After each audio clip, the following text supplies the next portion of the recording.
Kahit Pasko, hindi raw nagkita magkapatid na Senator Amy Marcos at Pangulong Bongbong Marcos. Banat pa ng senadora kay PBBM, hindi naman daw ito marunong makinig. Narito ang report ni Mean Los Baños.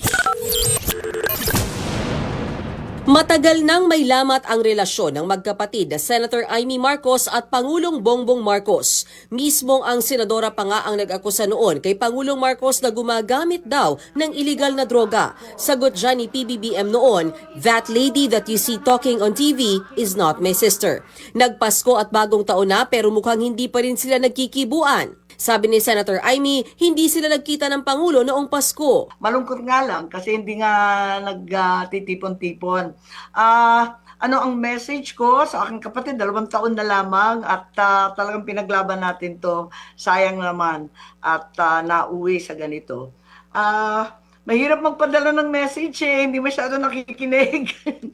Samantala, kaugnay ng flood control scandal, may nasagap daw na balita sa Senator Amy na may mga senador at kongresista na makakasuhan sa susunod na linggo. Ang balita, January 15, ang charges against certain senators will be filed. I understand they have already drafted against Senator Jinggoy, Senator Joel, and former Senator Bong Revilla. Pagkatapos ang balita ko, meron na rin daw against Congressman Garjola, Congressman Yap, and his brother, Congressman Yap as well. Pero alam ko na pinagmamalaki na kompleto na daw yung ebidensya at pwede na daw i-file. Pero tanong niya, bakit tila mga senador lang ang pinupuntirya? Ang sinasabi din, wala raw sa ngayon direct evidence linking Senator Cheese, former Senator Nancy, former Senator Grace, and Senator Mark Villar. At hinahanda daw yun.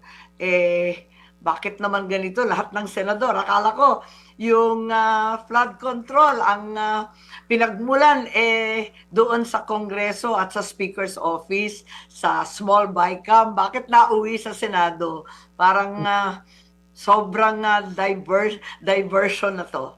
Dismayado rin Senator Amy dahil pinagbawalan na umano silang mag-ungkat ng mga issue laban sa mga nasa matataas na posisyon sa pagdinig ng Senate Blue Ribbon Committee. Ang alam daw niya, bawal lang pag-usapan ng mga aligasyon mula sa posisyon ni dating House Speaker Martin Romualdez at iba pang opisyal na mas mataas sa kanya. Hanggang sa mabababang posisyon lamang ng DPWH, hanggang sa mga kontratistang pinag-utusan, mga big time ayaw banggitin, pinagbabawalan kami. Sa totoo lang, surrender na ako. Wala na talagang mangyayari rito. Moro-moro na lang to. Si Speaker daw, si Bonjing, nako, sabi, si Speaker daw, hindi daw guilty. Pagkatapos, hindi binabanggit. Walang binabanggit. Si Saldi ko lang.